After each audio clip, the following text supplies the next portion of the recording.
Bonjour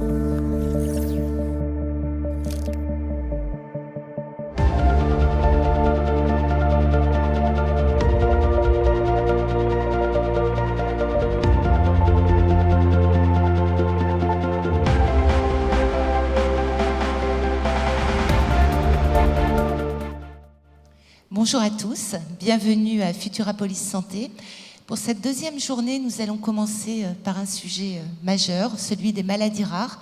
Une maladie est dite rare lorsqu'elle concerne une naissance sur 2000, mais en raison du grand nombre de pathologies, 3 millions de Français sont concernés. Les familles sont alors confrontées à l'errance diagnostique, à l'absence de traitement, à des difficultés quotidiennes parfois très lourdes. Heureusement, la recherche progresse, elle progresse vite même.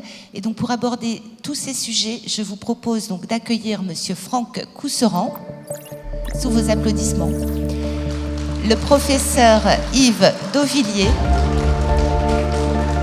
Bonjour, professeur. Madame Anne-Sophie Lapointe. Et pour modérer ces échanges, Béatrice Parino, qui est rédactrice en chef adjointe du Point.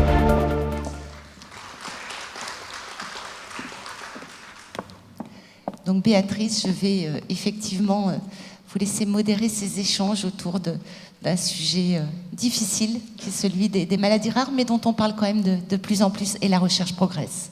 Merci, bonjour Hélène, bonjour à tous. Avant de rentrer dans le vif du sujet, peut-être une définition de ce qu'est la maladie rare. Y a-t-il une définition universelle établie? Je vous pose cette question, Yves Dauvilliers. Merci pour cette question. Bonjour à tout le monde. Donc, c'est assez simple à définir, c'est une maladie rare, donc moins d'une naissance sur 2000. Donc il y a à peu près 6000 maladies rares, 200 qui sont importantes en termes de fréquence, parce qu'après il y a des maladies rares où ça concerne vraiment très très peu de gens. Mais finalement ça fait quand même beaucoup de gens, ça fait 3 à 4% de la population générale. Et on considère que dans le monde, il y a 300 millions de gens qui sont affectés par les maladies rares.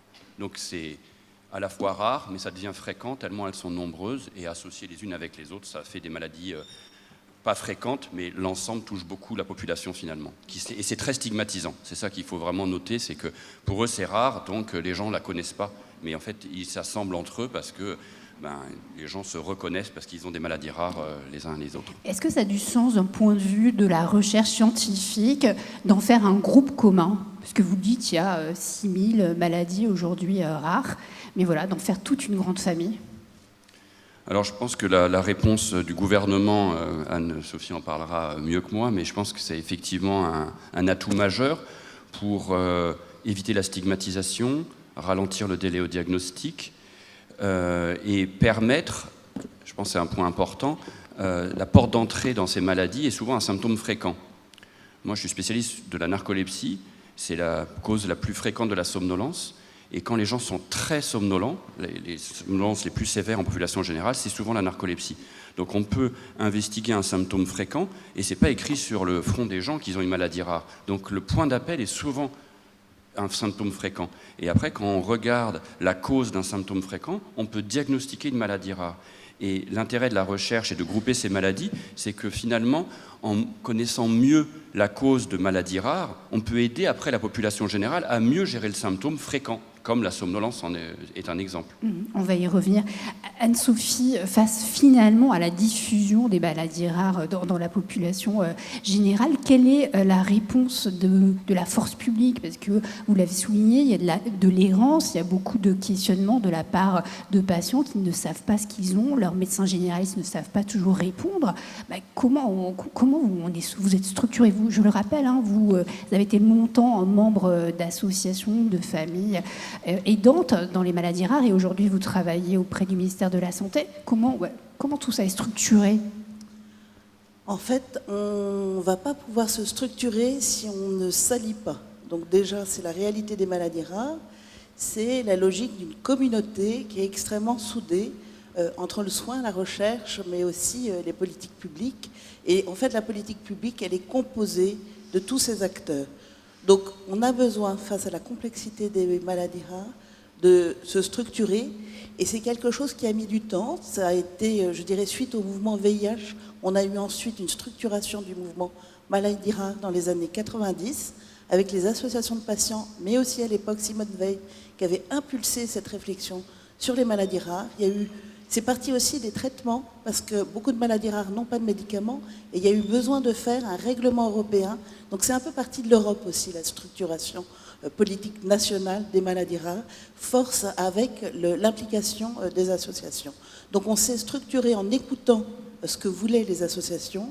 Face à la complexité, on avait besoin de repérer d'abord, premier plan maladies rares, où étaient les centres experts, où était l'expertise, et que la personne malade soit suivie par le meilleur spécialiste, repéré et labellisé.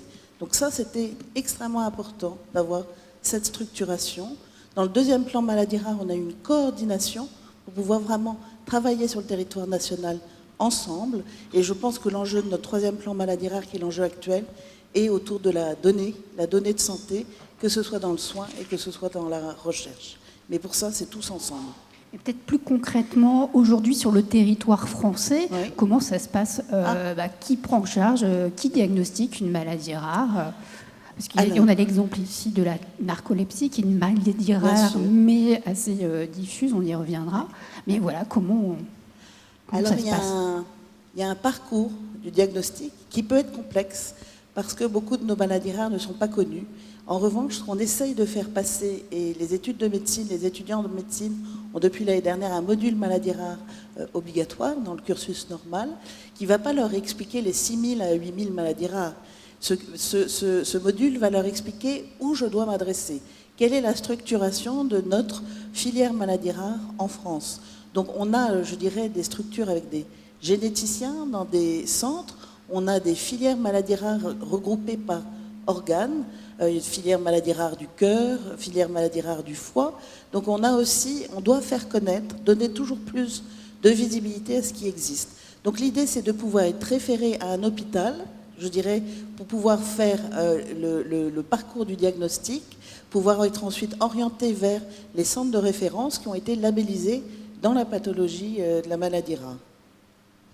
Alors vous, Franck, vous dirigez la filiale française d'un laboratoire qui est spécialisé, laboratoire pharmaceutique, spécialisé en médicaments, en traitements pour les maladies rares. Alors moi, tout bêtement, je croyais que les méchants de la pharmacie ne s'intéressaient pas à ces maladies-là, parce que je ne vois pas en quoi ça pourrait vous rapporter de l'argent, et au contraire, ça coûte beaucoup d'argent en termes de recherche. C'est quoi sans rentrer dans les détails, sans nous révéler des secrets, mais pourquoi c'est intéressant pour vous, laboratoire, de vous intéresser à ces maladies-là, et en quoi vous êtes différent d'autres big pharma qu'on connaît bien, puisqu'on entend leur nom régulièrement, grâce ou à cause du Covid? Effectivement, c'est une question vraiment essentielle. Et Jazz Pharmaceutical, qui est un laboratoire biopharmaceutique international fondé en 2003, est vraiment spécialisé dans la prise en charge de certaines maladies rares. Et ce créneau est vraiment propre à notre laboratoire, tout simplement parce qu'on l'a dit, 3 millions de Français aujourd'hui souffrent de maladies rares. Et donc, à un moment, l'industriel pharmaceutique doit aussi contribuer à aider à cette prise en charge et à cette amélioration de cette prise en charge. Les besoins médicaux de ces patients sont non satisfaits, et donc il est indispensable de pouvoir apporter des solutions. Et c'est toute la mission de notre laboratoire, qui est de transformer la vie de ces patients, pas sur l'ensemble des maladies rares, mais en tout cas dans 2 domaines thérapeutiques principaux, l'oncohématologie et la neurologie. Oui, mais les maladies rares, si j'ai bien retenu, c'est une personne sur 2000 naissances, c'est pas toujours ce taux-là, c'est une moyenne. En quoi c'est intéressant de fabriquer un traitement qui va aider peut-être 500 personnes en France, peut-être 15 000 à travers le monde? Comment vous y trouvez votre compte? Quand une molécule devient-elle attrayante pour vous? Parce que quand même, vous n'êtes pas dans l'associatif, vous n'êtes pas dans le public, il faut que vous gagnez votre vie. Non, je comprends bien, mais le point sur lequel je veux vraiment insister, c'est ce besoin patient. Aujourd'hui, on est face à des patients ça, j'entends bien. qui n'ont pas de traitement. La question, je pense, qui est essentielle pour des personnes qui sont porteuses, c'est à un moment donné, à quel moment, en fait, qu'est-ce qui fait que l'équation, à la fois scientifique et économique, se rencontre et on y va? Évidemment, il y a l'intention qui compte, mais voilà, qu'est-ce qui fait qu'à un moment donné, tout le monde autour de la table dit il faut y aller? Il faut y aller parce que le laboratoire Jazz Pharma a vraiment décidé depuis 2003 de se spécialiser dans les maladies rares, en oncologie, en hématologie, en neurologie, parce que les besoins sont criants. Et aujourd'hui, collectivement, on a tous notre rôle à jouer. Les médicaments, c'est vraiment l'étape finale, mais il ne faut pas oublier qu'il y a d'abord de la recherche, il y a du développement, et que toutes ces étapes-là ne se font qu'en partenariat et collectivement avec à la fois les professionnels de santé, les associations de patients, et in fine, c'est aussi la beauté de l'industrie pharmaceutique. On est là pour mettre à disposition des solutions qui transforment la vie des patients, et certains labos sont spécialisés dans certaines aires thérapeutiques. Nous, notre créneau, c'est vraiment la maladie rare, et on y investit énormément d'énergie, énormément de financement. Aujourd'hui, 15% de notre chiffre d'affaires, donc un peu plus de 400 millions, sont investis sur la recherche et le développement dans les maladies rares. Donc c'est une mission, et on est fiers de pouvoir la porter. 400 millions, je vais vous donner la parole, mais juste pour faire une petite comparaison de chiffres, 400 millions versus ce que vous m'avez... C'est le chiffre que vous m'avez donné hier, Anne-Sophie. Le budget annuel pour les maladies rares issues du public, c'est 44 millions. Hein. Non, du côté du ministère de la Santé, c'est 160 millions d'euros pour pouvoir accompagner les centres et puis les actions du plan maladies rares. Et le budget recherche de l'année dernière, avec le budget du ministère de la Recherche et notre budget recherche clinique, est autour de 44 millions. Donc on est à 200 millions d'euros par an d'investissement, mais c'est normal, d'accompagnement de l'État pour la politique maladie rare. Et ça, c'est la partie que l'on voit. Il y a tout ce qu'on ne voit pas, avec notamment toutes les contributions aux essais cliniques, etc., des industriels, ça c'est sûr, et ça demande énormément d'argent. Yves, vous vouliez préciser quelque chose ? Je voulais dire qu'il y avait aussi un process accéléré pour les maladies rares, pour le développement des médicaments. Donc il y a un retour à l'investissement aussi, parce qu'habituellement on met 10 ans, 12 ans pour mettre un médicament sur le marché. Là, ça peut être 4, 5 ans, 6 ans. Donc c'est un peu accéléré. Et les coûts aussi sont différents si on traite 2 millions de Français ou si on traite 20 000 personnes. Donc il y a aussi faut le reconnaître aussi, un enjeu économique des laboratoires où le process est un peu plus simple. Après, vu qu'il y a beaucoup de recherches fondamentales sur les maladies rares, on arrive à découvrir des clés ou des serrures, c'est-à-dire des nouveaux process enzymatiques, des nouvelles protéines qui sont mal formées. Et donc, on va, grâce aux maladies rares, parce que 70% sont d'origine génétique, on arrive à mieux comprendre l'origine de ces maladies. Et donc, c'est un peu plus facile, théoriquement, j'entends, de trouver des médicaments qui vont inhiber ou augmenter la synthèse d'une protéine qui est mal formée dans cette maladie. Donc c'est beaucoup plus facile que faire des populations générales où les maladies sont beaucoup plus complexes, avec une part environnementale, une part génétique. Donc si on arrive à cibler le target qui va faire l'objet d'un médicament, ça marche souvent très bien. Et après, ce médicament, il peut être bénéficiaire pour d'autres populations qui se plaignent d'un symptôme qui n'est pas une maladie rare. Vous avez un exemple ? J'ai plusieurs exemples. Par exemple pour la narcolepsie, que je connais bien, mais j'aurais pu parler de la maladie d'Alzheimer, parce que c'est un petit peu pareil. La maladie d'Alzheimer, par exemple, c'est extrêmement fréquent, c'est loin d'être une maladie rare. Mais par contre, donc c'est 2 protéines dans le cerveau qui sont mal formées, l'amyloïde et la protéine Tau. Mais il y a des gens qui ont une mutation génétique sur la présélinine qui va donner de l'amyloïde dans le cerveau. Donc c'est la même présentation clinique. Les gens ont un Alzheimer, mais ils sont souvent plus jeunes, et c'est une cause génétique qui donne les mêmes symptômes. C'est pour ça que c'est important, les maladies rares, mais d'un autre côté, les gens viennent pour des symptômes fréquents, troubles de la mémoire. Et là, par exemple, pour répondre à votre question sur l'exemple d'un médicament, on a travaillé ensemble avec Franck il y a quelques années pour trouver un médicament qui traite la somnolence, donc dans la narcolepsie, et c'est assez intéressant comme modèle. Déjà, on aide nos patients, et moi, je m'intéresse à cette maladie, donc c'est agréable d'aider ces patients. Mais c'est plus important que ça, parce que ça va permettre d'aider les patients qui ont une somnolence moins sévère. Et pourquoi c'est plus facile de traiter la narcolepsie ? C'est que, vu que c'est très sévère, on peut plus voir si ça marche. Vu qu'il part de très haut, si ça ne marche pas, on ne verra rien. Et si ça marche chez des gens qui sont très sévères, on peut imaginer que ça va d'autant plus marcher chez des gens qui sont moins sévères. Donc après, on peut élargir le spectre d'indication. Et c'est ce qui s'est passé avec un médicament récent, où on peut traiter la somnolence dans d'autres causes autres que la narcolepsie. Donc voilà, c'est pour vous dire qu'il y a plusieurs process, et je pense que les laboratoires ne sont pas perdants. Franck, vous voulez ajouter quelque chose ? Pour autant, je voulais rajouter quand même, un élément qui est crucial à garder en tête, c'est l'incertitude dans laquelle les laboratoires pharmaceutiques travaillent. Car aujourd'hui, oui, faire des essais cliniques, collaborer, c'est essentiel. Mais pour autant, combien de molécules auront été testées et qui n'auront pas abouti à mettre sur le marché un médicament? Et donc cette incertitude qui plane sur le laboratoire pharmaceutique est essentielle. Nous sommes une industrie du risque. Et donc, oui, une fois qu'on a la molécule, qu'on l'a testée, que ça marche, on est fier que les patients puissent y avoir accès. Pour autant, ça a nécessité un développement extrêmement rigoureux, extrêmement exigeant, long, encadré par des instances au niveau européen et sanctionné par une AMM au final. Donc c'est un processus qui reste quand même très incertain, mais pour autant, c'est pas parce que c'est incertain qu'on n'y va pas, et donc on se donne les moyens de mettre des médicaments à disposition. Anne-Sophie?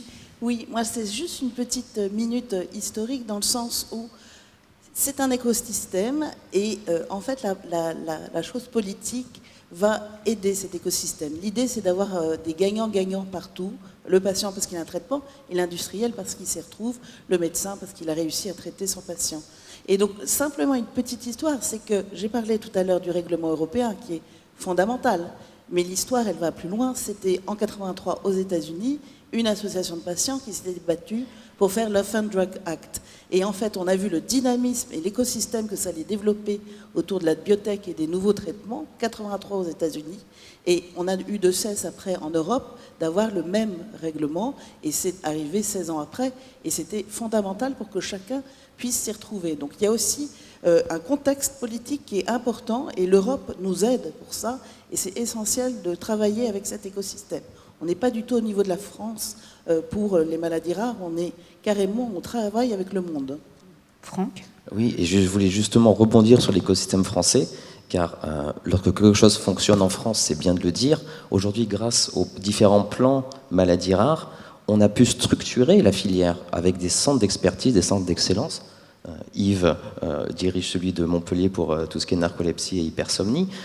Donc, ce maillage et cette expertise qui est diffusée au niveau français a permis aussi d'aider beaucoup les industriels, car on identifie très facilement quels sont les médecins, les professionnels de santé experts dans leur domaine avec qui on va pouvoir collaborer et générer tous les essais cliniques nécessaires à la mise sur le marché d'un médicament. Yves, vous avez une double casquette, vous êtes médecin, vous rencontrez encore des malades et vous faites de la recherche. Est-ce que brièvement, vous pouvez un peu nous raconter votre quotidien, finalement, entre l'espoir de trouver une réponse et la souffrance à laquelle vous faites face quand vous écoutez vos patients? Je ne sais pas si mon quotidien va intéresser non, la mais terre un petit entière. peu, non, mais parce que je crois qu'il y a quand même une petite partie paperasse qui vous prend aussi du temps et vous voudriez vous en débarrasser. On va demander à Anne-Sophie si elle peut vous aider. Débarrasser d'Anne-Sophie? Non, de la paperasse. Non. Oui, c'est compliqué, mais c'est ce qui nous anime, parce que si on travaille sur les maladies rares, évidemment, il faut d'abord s'occuper des patients. Et les patients, justement, c'est compliqué parce qu'ils ne viennent pas pour une maladie rare, ils viennent pour un symptôme fréquent. Il faut diagnostiquer parmi ces patients qui ont un symptôme fréquent ceux qui ont une maladie rare. Et s'ils n'ont pas de maladie rare, on ne va pas leur dire on ne vous prend pas en charge. On n'est pas qu'un centre maladie rare. Donc c'est compliqué aussi, parce que quelqu'un qui a une somnolence qui n'est pas la narcolepsie, par exemple, on ne va pas le prendre en charge. On le prend en charge quand même. Donc moi, je dirige un centre du sommeil où une partie de mon activité est le centre maladie rare, parce que ça m'est difficile de dire à quelqu'un « je sais ce que vous avez, mais ce n'est pas maladie rare, je ne vais pas vous suivre ». Donc en fait, ça augmente la file active de patients. Et vu que la file active de patients augmente, chaque année, il y a des nouveaux patients, et heureusement, et on les prend en charge. Mais l'année d'avant, on en avait aussi qu'il faut suivre. Donc en fait, c'est exponentiel. Et puis, si le directeur de l'hôpital est dans la salle, je ne pense pas, il n'y a pas d'augmentation du nombre de postes allié au nombre d'augmentation de la file active de patients qui vient. Donc ça, c'est un petit souci quand même réel. Après, il y a le côté recherche, quand on a le temps, c'est ce qui nous anime. Enfin, moi, c'est ce qui m'anime dans mon équipe. On a une équipe INSERM où on a un focus beaucoup sur les maladies rares, mais pas uniquement, parce qu'on a d'autres casquettes aussi sur le sommeil. Le sommeil, c'est aussi très important sur plein de fonctions cérébrales, sur l'immunité, sur la clairance du cerveau pour éviter de la maladie d'Alzheimer, par exemple, on en parlait, sur la diminution de la fréquence cardiaque, la tension artérielle la nuit. Donc je ne vais pas entrer dans d'autres composantes, mais on s'intéresse encore une fois au sommeil et les troubles du sommeil, les conséquences que ça peut avoir sur des maladies connues, cardiovasculaires, neurologiques ou autres. Et puis on peut s'intéresser aux maladies rares spécifiques pour mieux comprendre la cause et mieux les traiter. Par exemple, pour la narcolepsie, on a pu depuis 20 ans montrer la cause, c'est une histoire extraordinaire, la cause de la maladie. Il n'y a pas beaucoup, si on prend la maladie d'Alzheimer, la maladie de Parkinson, on n'a pas trouvé la cause encore. Donc là, depuis 1998, c'est quand même extrêmement récent, et j'y ai contribué, donc je suis content, ça s'est fait vraiment ces 20 dernières années, trouver la cause. Donc c'est une protéine en moins dans le cerveau qui s'appelle l'orexine ou hypocrétine, qui a fait l'objet d'un prix récemment. Et grâce à la connaissance, donc c'est une maladie qui commence à 15-16 ans pour 80% des sujets, et ils perdent 80 000 neurones dans le cerveau. On a 100 milliards de neurones dans le cerveau, ils perdent 80 000 neurones en quelques semaines par une atteinte auto-immune. Et ils n'ont plus cette protéine. Donc nous, ce qui nous intéresse, c'est de comprendre pourquoi ils ont détruit ces neurones, quels sont les facteurs de l'environnement, quelle est la prédisposition génétique. Et à la suite de ça, cette conférence est bien nommée, puisqu'il y a un mois tout juste, on a pu publier les premiers essais efficaces d'une molécule qui remplace l'hypocrétine. Donc exactement, je le dis à mes patients au quotidien, comme les diabétiques qui ne synthétisent pas l'insuline par le pancréas, là il y a le cerveau qui ne synthétise pas l'hypocrétine, ou orexine, elle a deux noms malheureusement. Et on peut leur en donner maintenant. Donc au lieu de donner des stimulants, qui est un médicament de la société de Franck, c'est très bien de donner des stimulants, ça les aide au quotidien. Mais là on va donner ce qui leur manque, c'est quand même beaucoup plus écologique, plus efficace. Et voilà, c'est ça l'avenir. Donc voilà, mon quotidien, c'est ça, c'est s'occuper des gens, les écouter, les traiter, les améliorer, mais mieux comprendre ce qu'ils ont pour mieux les traiter demain. Et ça fait beaucoup d'heures de travail, malheureusement. Et on est aidé par le plan maladies rares parce qu'on a la chance d'avoir des acteurs de santé qui peuvent être aidants et facilitants pour s'occuper de tout ça. Puis après, il y a un peu de paperasse administrative et on est en plein dedans pour le plan maladies rares 3. Donc depuis un mois, je passe mon quotidien à répondre à la demande de la DGOS et ça me fait vraiment beaucoup plaisir. La DGOS, c'est la direction pour laquelle vous travaillez, donc qui dépend du ministère de la Santé. Ça, quand même, c'est un sacré frein à la recherche publique. Avoir des chercheurs qui remplissent pendant des journées entières de la paperasse pour avoir de l'argent, ça paraît un petit peu dingue. C'est une labellisation qui a lieu tous les 5 ans. On a eu la première labellisation en 2004, et c'est vrai qu'on en parlait hier, c'est important tous les 5 ans d'avoir le processus le plus juste pour dire où sont les centres experts, de pouvoir labelliser avec des critères sur quels sont ceux qui ont voient le plus de patients, publient et font de la recherche. Donc ça, en gros, ce sont les critères. Et on a aussi besoin, ce qui prend du temps, c'est qu'en fait, Yves est un centre de référence coordonnateur et qu'autour de lui, il a beaucoup de centres satellites. Il y en a plus de 21. Donc ça veut dire qu'à chaque fois, il est responsable un peu de son réseau. Donc c'est lui qui, vis-à-vis du ministère, va porter son dossier, le motiver, expliquer pourquoi il est décliné comme cela, parce qu'il y a une logique. Tous ces centres vont apporter soit une valence pédiatrique quand le coordonnateur s'occupe des adultes, soit une complémentarité dans une expertise sur un traitement ou sur un sujet particulier, sur un groupe de maladies. Et donc c'est vrai que ça prend du temps, mais c'est tous les 5 ans. Et grâce à ça, je crois qu'on a la confiance après des partenaires qui savent que c'est un vrai expert. On a aussi la confiance des patients parce qu'on donne un arrêté de labellisation, il y a une visibilité sur où sont ces centres experts. Et ça, je crois que c'est aussi un gage pour renforcer cette confiance sur la solidité des centres. Donc on fait notre maximum quand même. C'est pas sciemment qu'on embête les centres qui déposent un dossier. On a fait tout. Défendez-vous, Yves. Libérez-vous du temps. Non, je voulais dire que c'est le 3e plan et c'est majeur d'avoir fait cette initiative il y a maintenant plus de 15 ans. Et on est très avancé en Europe pour ça, et structurer la prise en charge de ces maladies rares pour être certain qu'il y ait de la compétence, de l'expertise, de la recherche, du soin de qualité, il faut évaluer. Ouais. Et donc il faut labelliser et évaluer. Donc c'est normal d'évaluer tous les 5 ans. C'est pénible bien sûr parce que ça prend du temps et si on fait ça, on ne fait pas autre chose. Mais je reconnais que c'est nécessaire parce qu'il y a des gens qui mériteraient. Et dans mon centre, par exemple, il y a 2 personnes que je n'ai pas renouvelées et 2 personnes qui font partie maintenant du centre. Enfin, en tout cas, c'est le dépôt du dossier la semaine prochaine. Mais donc ça évolue aussi, parce que c'est pas figé. Il y a des centres qui doivent pouvoir montrer qu'ils ont plus de compétences, et puis d'autres, pour 1000 raisons, ils font autre chose. Donc c'est très important d'évaluer. Le seul souci, c'est pas l'évaluation, encore une fois, c'est pour ça que je voulais prendre le micro pour pas être trop critique, c'est de pas avoir d'aide pour faire ce dossier d'évaluation. C'est ça le problème. C'est que si il est nécessaire d'être fait, mais maintenant, est-ce que c'est toujours aux mêmes personnes de tout faire ? La question est posée. Je vous en prie, Franck. Oui, moi je voulais rebondir sur un point qu'Anne-Sophie a mis en avant, c'était la confiance. Parce que je pense qu'au final, travailler dans la maladie rare doit se faire dans la confiance et dans un écosystème favorable à l'ensemble des partenaires. Et cette confiance, on la retrouve grâce à la labellisation des centres experts, mais on la retrouve aussi au niveau du médicament, puisque seul le statut d'un médicament avec une autorisation de mise sur le marché permet de garantir le triptyque efficacité, sécurité, qualité. Et aujourd'hui, en tant qu'industriel, je pense que c'est un point majeur. Prendre en charge une maladie rare, c'est nécessaire, mais si on la prend en charge avec des médicaments qui ont fait la preuve de leur efficacité lors d'un process très long, rigoureux, en collaboration avec le point de santé, c'est quand même mieux. Et ce gage de qualité, sécurité, efficacité, pour moi, est vraiment la clé de voûte qui va assurer la confiance des patients aussi.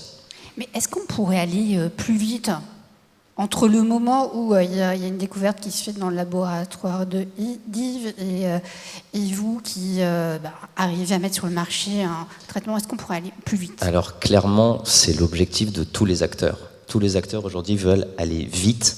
Aujourd'hui, vous avez dit la moyenne, c'est quoi ? C'est entre le moment où on découvre une molécule vraiment, entre guillemets, révolutionnaire et sa mise sur le marché, on peut espérer... Vous avez dit que vous avez fait une découverte majeure, on peut espérer un traitement à partir de cette découverte dans combien d'années ? C'est compliqué parce que ça dépend de l'innovation, en fait. C'est que si c'est une voie enzymatique, une voie protéique qui est inconnue du domaine du médicament, c'est très difficile d'aller, par exemple pour l'orexine, il faut que ça passe la barrière entre le sang et le cerveau. C'est facile de faire l'orexine, tout est séquencé, le génome est séquencé, on sait la faire la protéine. Ça fait 20 ans qu'on sait la faire.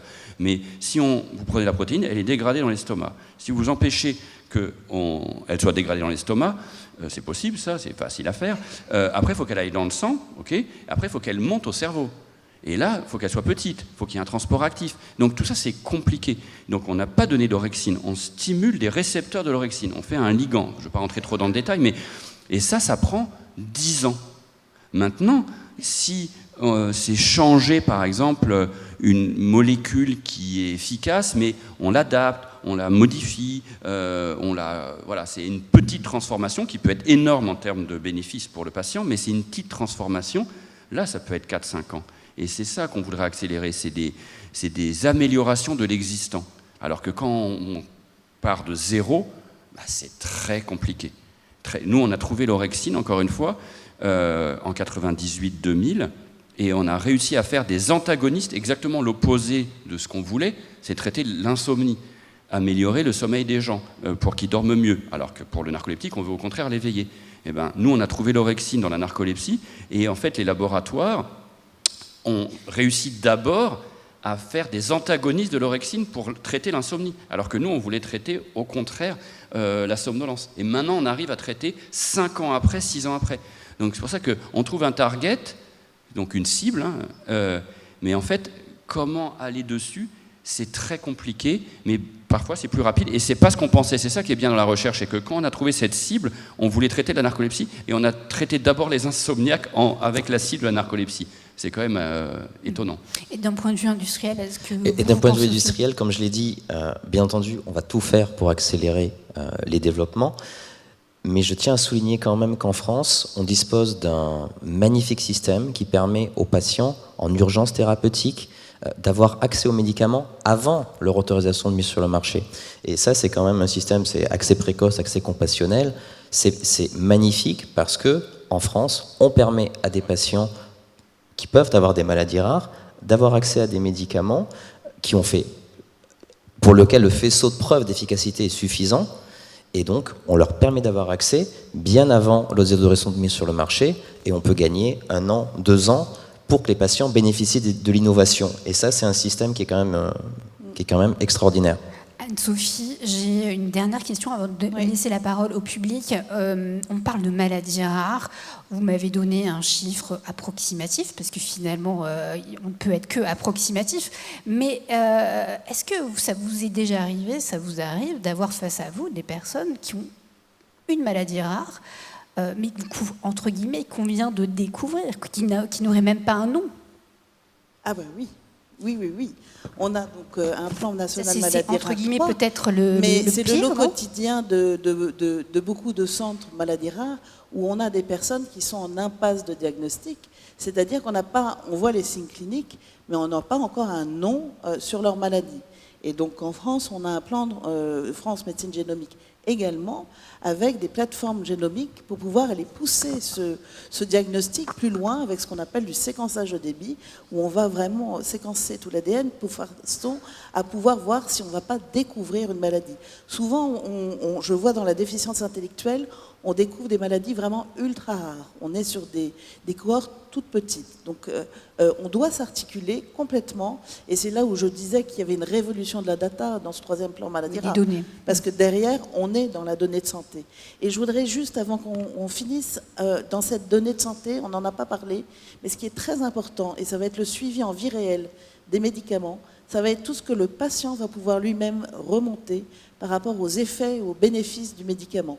Tout ce qu'on appelle les patientreporter.com, toutes les données remontées par le patient. Et ça, je crois que c'est quelque chose qui va renforcer là aussi la confiance, parce que c'est le patient qui s'investit dans sa propre recherche et dans son propre suivi de son médicament sur le long terme. Si je traduis bien, c'est un patient qui bénéficierait d'un traitement et qui évidemment, dans un échange à son médecin, dirait les bénéfices ou au contraire. De qualité de vie. Là, voilà. Et ça permettrait, le médecin serait chargé d'alimenter une base de données et vos collègues de Lille verraient vos découvertes, ou en tout cas ce que disent vos patients à Montpellier. C'est ça qu'il faut comprendre.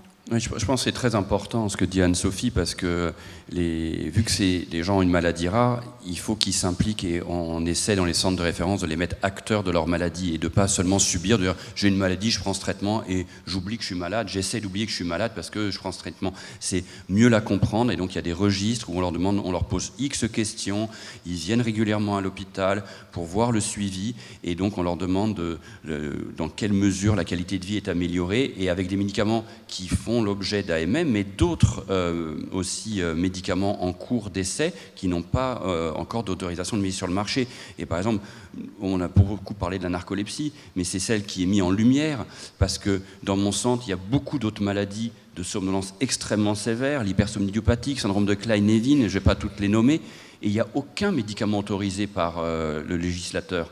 Aucun. Mais il faut bien qu'on les aide, ces patients. Ils sont somnolents, sévères, ils vont s'endormir en voiture, ils vont tuer quelqu'un ou se tuer eux-mêmes. Et moi, si je respecte la loi, je vais leur dire, je ne peux pas vous donner de médicaments parce que c'est autorisé que dans une autre maladie voisine, et la vôtre, on ne la connaît pas. Donc on est obligé d'aider les gens et de prescrire hors MM. Ce qu'il faut, c'est colliger, ce que dit Anne-Sophie, être sûr que ça soit sécuritaire, efficace, et essayer de mieux comprendre ces maladies pour donner des traitements quand même plus ciblés et pas donner le même traitement pour tout le monde. Mais des fois, on n'a pas trop le choix. Hélène. Oui, alors on va effectivement prendre une ou deux questions dans la salle, et peut-être, en attendant que les mains se lèvent, si on se place un petit peu plus en amont, alors je vais vous demander une réponse très courte pour qu'on puisse écouter le public, mais est-ce qu'il ne faut pas non plus rendre les données de santé plus accessibles? Est-ce qu'on n'a pas une législation trop protectrice? Alors là, je me place vraiment en amont par rapport à la génétique, parce que dans les maladies rares, il faut aller vite, et qu'il y a quand même beaucoup de blocages. Alors la question de la protection de la donnée, où est-ce qu'on met le curseur? Oui, sachant qu'on est dans des maladies rares qui peuvent être identifiantes, donc il faut aussi faire attention. Mais je crois que de toutes les manières, on est en France avec une politique assez protectrice quand même du patient et de la donnée de santé. Donc on a après des collections et des registres de données de santé où on peut avoir accès aux données, mais de façon agrégée. Elles sont anonymisées, on les poule, mais en fait, on a besoin de les cumuler. Et ce qui est important, c'est d'avoir un endroit où on va avoir un maximum de patients et un maximum de data. Et ce qui va nous aider, c'est d'avoir ensuite une vision macro de qu'est-ce que la maladie provoque, quelle est son histoire naturelle, parce que très souvent, même l'histoire de la maladie, on ne la connaît pas ou très mal. Donc, il faut raisonner aussi de façon agrégée. Merci. Une question? Alors, je vois effectivement Madame. Le micro est juste sur votre droite. Merci de nous donner la parole. Bonjour et merci pour votre intervention. Je fais partie en fait d'une association qui s'appelle Des étoiles dans la mer, vaincre le glioblastome, qui est une tumeur maligne du cerveau, et donc le glioblastome.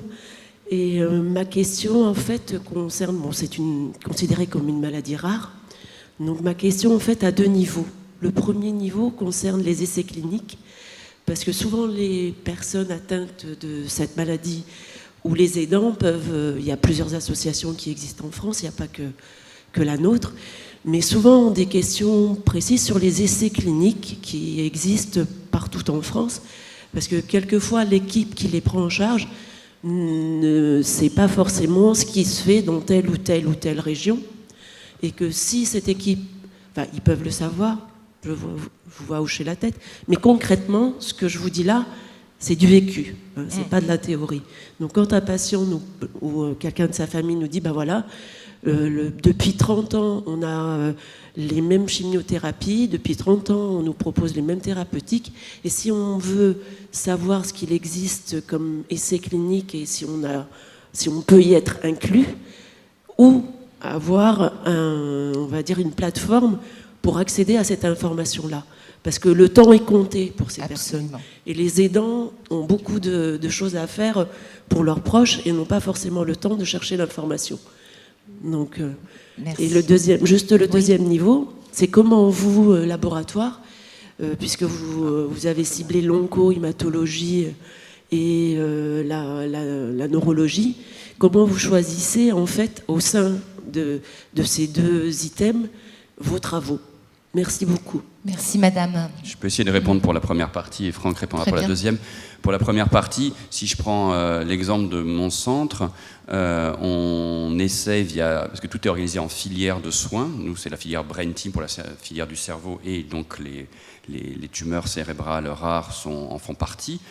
On liste tous les protocoles thérapeutiques qui existent.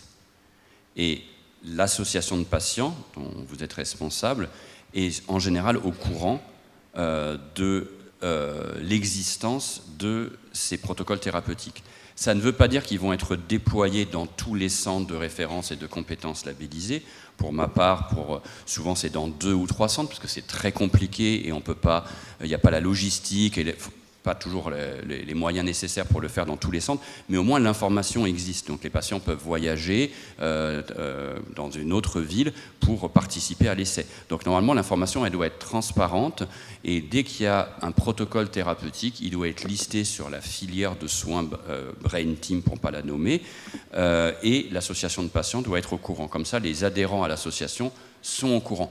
Ils veulent y participer ou pas, c'est une autre discussion. Mais il faut que l'information soit transparente. C'est lourd à faire, ça prend aussi beaucoup de temps, mais je pense que c'est notre travail que de l'assumer. Merci. Franck Gousserand, d'un mot? Oui, d'un mot rapide. Donc, pour l'industriel et pour Jazz Pharma, spécialisé dans les maladies rares, on va s'orienter en fonction de nos expertises. Donc aujourd'hui, c'est sûr qu'on a une expertise, par exemple, en épilepsie au travers une plateforme cannabinoïde. C'est sûr que c'est dans cet axe-là qu'on va s'orienter. Et ensuite, on va quand même aussi regarder quelles sont les molécules en développement pour savoir quelles sont les cibles sur lesquelles on peut agir. Et au final, le choix va se faire en fonction des besoins des patients.